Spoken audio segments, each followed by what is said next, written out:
Hello students, welcome to the online class of एस बेटा। हम पढ़ रहे थे किसके बारे में? डेमोक्रेसी के बारे में। कैसे जो डेमोक्रेसी है इट इज़ मस्ट, ये बहुत ज़रूरी है। किसमें?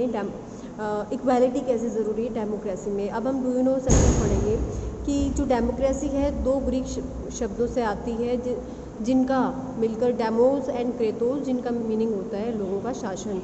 एक जो डेमोक्रेसी है वो एक सरकार की प्रणाली है जिसमें शक्ति में जो शक्ति होती है मीन्स या शासन होता है उसमें सभी लोगों को शामिल किया जाता है। की फीचर्स ना emergence of the democracy in modern society. मुख्य विशेषताएं किसकी?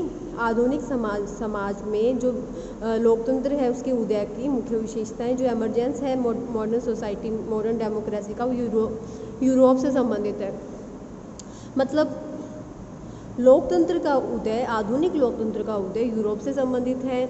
जो 17वीं शताब्दी में इंग्लैंड की जो ग्लोरियस रेवोल्यूशन या शानदार क्रांति थी, और साथ साथ 18वीं शताब्दी में जो फ्रेंच रेवोल्यूशन था या फ्रांसीसी क्रांति थी फ्रांस में, उसने लोकतंत्र के विकास में बहुत महान योगदान दिया। जो ग्लोरियस रेवोल्यूशन थी जो 1688 में हुई थी, इसने जो लोकतांत्रिक सिद्धांत है पहला, उसकी नींव रखी। और वो सिद्धांत क्या है? कानून का नियम। पहले ये माना जाता था कि राजा की जो इच्छाएं हैं वो खुद कानून है। जो पीपल हैं, लोग हैं, उसने इस सिद्धांत का विरोध किया। उन्होंने जो किंग जेम्स टू थे इंग्लैंड के, उनको डीथ्रोनिंग मतलब सिंहासन से उतार दिया और उनको मार दिया।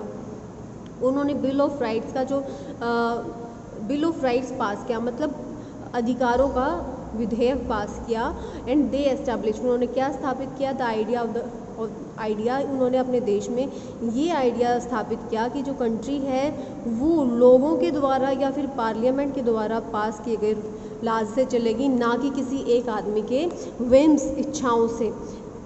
लगभग एक सेंचुरी बाद या फिर 100 सालों के बाद जो फ्रेंच लोग हैं उन्होंने भी ये बता दिया कि फिर से लोगों का शासन ही चलेगा। 1789 से 1815 तक जो फ्रेंच रेवोल्यूशन है, फ्रांसीसी क्रांति है, उसमें एक बार फिर से जो किंग लुइस 16वां था, 16 था, उनको एग्जीक्यूटिंग मारकर उनकी हत्या कर ये जोर डाला गया कि कंट्री है वो लोगों के द्वारा पास किए गए कानूनों से चलेगी। और इस तरह जो रूल ऑफ लॉ है, कानून का नियम है, ये डेमोक्रेटिक गवर्नमेंट या फिर लोकतांत्रिक सरकार की स्थापना में पहला कदम था। ये जो ग्रेट रेवोल्यूशन थी, महान क्रांतियाँ थी, इन्होंने एक दूसरा और आइडिया, एक महान विचार को जन्म दिया जो आगे बढ़कर जिसने डेमोक्रेसी की जो जड़ें हैं उसको स्ट्रेंथन या मजबूत कर दिया। ये था जिम्मेदारी, रिस्पॉन्सिबिलिटी, अकाउंटेबिलिटी। मतलब जिम्मेदारी जो कि सरकार की थी, सरकार की या फिर जनता की जिम्मेदारी थी कि जो सरकार है वो लोगों के प्रति उत्तरदायी होगी, मतलब कुछ करेगी तो लोगों को जवाबदेही होगी।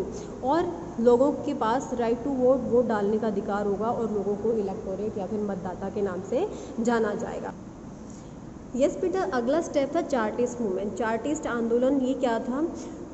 ये कब हुआ? 19वीं शताब्दी में इंग्लैंड में, जहाँ पर जो मोर क्लासेस हैं। अब देखो 17th सेंचुरी में जो ब्रिटेन है वहाँ पर लोकतंत्र की स्थापना हो गई, लेकिन लोकतंत्र में क्या रहा? सभी लोगों को वोट डालने का अधिकार नहीं दिया। केवल जो अपर क्लासेस थी, हायर क्लासेस थी, अमीर लोग थे, उनको वोट डालने का अधिकार दिया। फिर से 19th सेंचुरी में एक क्रांति जैसी आई, मतलब लोगों ने विरोध करना शुरू कर दिया कि जो ज़्यादा लोग हैं, ज़्यादा क्लासेस, ज़्यादा वर्गों या समूहों के लोग हैं, उनको वोट डालने का अधिकार दिया जाए। फ्रेंचाइज मतलब वोट डालने का अधिकार। With the fresh vigour of political air. Vigour means उत्साह। अब जो राजनीति है उसमें एक विशेष उत्साह देखा गया देश में, और जो वर्किंग क्लास है, जो काम करने वाले लोग थे, वो अपने अधिकारों में के प्रति ज़्यादा जागरूक देखे गए। एसर्टिव मतलब जागरूक। अब इसका रिजल्ट क्या हुआ? 1838 में जो 6 मेंबर हैं पार्लियामेंट के और 6 मेंबर जो वर्किंग क्लास है मीन्स या फिर जो श्रमिक वर्ग था, उनके मतलब 12 मेंबर्स ने एक कमेटी बनाई और कुछ उद्देश्य स्थापित किए जिनको पीपल्स चार्टर के नाम से जाना जाता है। अब देखो इसके ऑब्जेक्टिव्स क्या थे? Universal suffrage for all man over the age of 21, all man only, केवल और पुरुषों को यूनिवर्सल सफरेज मतलब वोट डालने का अधिकार। सार्वभौमिक मताधिकार बोला जाता है बेटा इसको वैसे तो।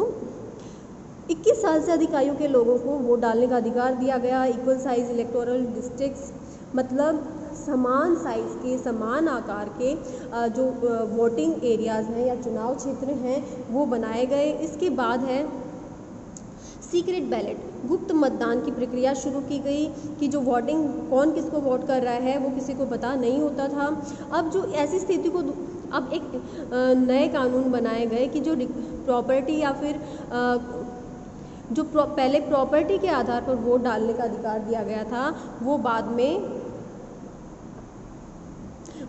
में क्वालिफिकेशन के आधार पर या योग्यता के आधार पर दे दिया गया था। पार्लियामेंट के सदस्यों की जो सैलरी है वो निर्धारित कर दी गई थी।